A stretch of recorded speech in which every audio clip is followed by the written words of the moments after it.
আসসালামু আলাইকুম প্রিয় বন্ধুরা, কেমন আছেন সবাই? আজকে এই ভিডিওতে দেখাবো আপনার ইউটিউব চ্যানেল কিভাবে মনিটাইজেশন অ্যাপ্লাই করবেন। আপনার ইউটিউব চ্যানেল মনিটাইজেশন অ্যাপ্লাই করার জন্য প্রথমে একটি ব্রাউজার সিলেক্ট করবেন, ক্রোম ব্রাউজারে তারপরে স্টোরিতে যাবেন। এটা তো অবশ্যই জানেন। স্টোরিতে যাওয়ার পর এই মনিটাইজেশন অপশনের উপর একবার ক্লিক করতে হবে। মনিটাইজেশন অপশনের উপর ক্লিক করার পর এই ইন্টারফেসটি আসবে এবং এখানে লেখা আছে 1046 জন সদস্য। এখানে লেখা আছে ভিডিও দেখা হয়েছে 4361 ঘন্টা। এখানে লেখা আছে 2 ধাপে যাচাই হয়েছে। এখানে লেখা আছে কোনো কমিউনিটি লঙ্ঘন করা হয়নি। এরপর যা করতে হবে একে একে আমি এই ভিডিওতে দেখিয়ে দিব। অবশ্যই ভিডিওটি শেষ পর্যন্ত দেখবেন, তাহলে বুঝতে পারবেন। এই ভিডিওটা আমরা সহজভাবে করার চেষ্টা করব। অবশ্যই একে একে পার্ট বাই পার্ট করব যাতে আপনাদের বুঝতে সুবিধা হয়।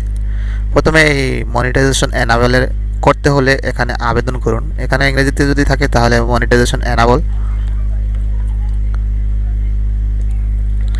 এখানে অ্যাপ্লাই লেখা থাকবে, আপনি অ্যাপ্লাইয়ের উপর ক্লিক করবেন। তার আগে আপনি দেখে নেবেন আপনার ভিডিওতে কোনো কপিরাইট আছে কিনা অথবা কোনো সমস্যা আছে কিনা, আপনার অন্য কোথাও থেকে কোনো ভিডিও কপি করেছেন কিনা, অন্য কোথাও থেকে ভিডিও কপি করে এখানে রিইউজ করছেন কিনা।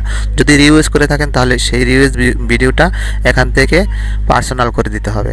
রিইউজ ভিডিও যদি পায় তাহলে আপনি মনিটাইজেশন অ্যাপ্লাই হবে না, মনিটাইজেশন আপনাকে দিবেন না। রিইউজ ভিডিও কন্টেন্ট অবশ্যই হইলে ডিলিট করতে হবে, না হয়তো সেটাকে পার্সোনালি করতে হবে। এভাবে পার্সোনালি করতে হবে। এগুলো আমার সবগুলোই ভিডিও, কোনো রিউজ নাই, জেনুইন ভিডিও। তাই আমার এক এক করে সার্টিফিকেটে এগুলো থাম্বনেল তৈরি করে নেই। আমি কিছুক্ষণ পরে এটা থাম্বনেল তৈরি করে নেব, কোনো সমস্যা নেই। তবে রিউজ কন্টেন্ট ব্যবহার করা যাবে না যদি আপনি মনিটাইজেশন অ্যাপ্লাই করেন। আর যদি মনিটাইজেশন অ্যাপ্লাইয়ের ভিতরে যদি আপনি রিউজ পায় তাহলে আপনাকে মনিটাইজ দেবে না। অবশ্যই ওই ভিডিওটা পার্সোনাল করে রাখবেন। যদি পার্সোনাল করে রাখেন তাহলেই আপনি মনিটাইজেশন অ্যাপ্লাই করতে পারবেন। তাহলে আমরা এখন চলে যাব মনিটাইজেশন অ্যাপ্লাই আবেদন করার উপরে ক্লিক করব। আবেদন করার উপরে ক্লিক করার পর এরকম একটি ইন্টারফেস আসবে, যা আপনাকে প্রথম ধাপটি ফিল আপ করতে হবে। প্রথম ধাপটি ফিল আপ করলে আপনি দ্বিতীয় ধাপটি পাবেন। তাই আজকে এই ভিডিওতে দেখাবো এই প্রথম ধাপটি ফিল আপ করতে কি করতে হয়। প্রথম ধাপটি ফিল আপ করার পর আমরা দ্বিতীয় ভিডিওতে দ্বিতীয় ধাপটি ফিল আপ করব এবং তৃতীয় ভিডিওতে তৃতীয় ধাপটি ফিল আপ করব। এভাবে একটি একটি করে ভিডিও করব, একটি সমাধান করব, যদি আপনাদের বুঝতে সুবিধা হয়। আর যদি চান আমাদের 4টি কাজ একত্রে দেখতে, তাহলে এই ভিডিওর ডিসক্রিপশন বক্সে দেওয়া থাকবে সেই লিঙ্ক। আপনি চাইলে সেখান থেকে দেখে আসতে পারবেন একত্রে সবগুলো কাজ, গুগল অ্যাডসেন্স অ্যাকাউন্ট সহ। এখন আমি এটার জন্য প্রথমে এই শুরু করুনের উপর ক্লিক করব। এখানে কিন্তু শুরু হয়নি লেখা আছে। এই শুরু হয়নি ওই সময় হবে যখনই আপনি শুরু করুনটা কমপ্লিট করবেন। এখানে আসলে প্রথম ধাপ এখানে ডান দেখাবে, অর্থাৎ শুরু হয়েছে দেখাবে। তাহলে আমি এখানে শুরু করুনের উপর ক্লিক করলাম। শুরু করুনের উপর ক্লিক করার পরে এখানে অনেকগুলো শর্তাবলী আছে, আপনি সহজভাবে পড়ে নেবেন। আপনি যদি ইংরেজি বুঝতে সহজে বাংলা ট্রান্সলেটের মাধ্যমে এগুলো বাংলা করে পড়ে নেবেন। আমি সহজভাবে বুঝতে পারছি, এই জন্য আমি এই খালি ঘরটাতে একটা টিক চিহ্ন দিয়ে দিলাম।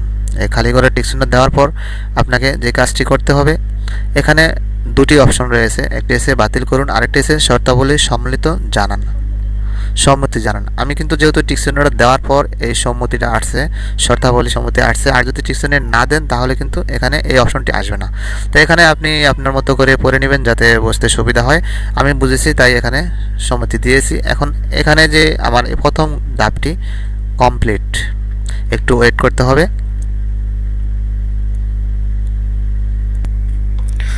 বাস, প্রথম ধাপটি আমার কমপ্লিট। এখানে কিন্তু ডান হয়ে গেছে প্রথম ধাপটি। তাই আমরা বলেছিলাম প্রথম ধাপটির জন্য একটি ভিডিও তৈরি করব, দ্বিতীয় ধাপটির জন্য আরেকটি ভিডিও করব যাতে আপনার বুঝতে সুবিধা হয়। তবে আজকে এই পর্যন্তই। আমাদের দ্বিতীয় ধাপ শুরু করব। এটা কিভাবে কমপ্লিট করবেন, এটা মূলত অ্যাডসেন্স অ্যাকাউন্টটা তৈরি করতে হবে।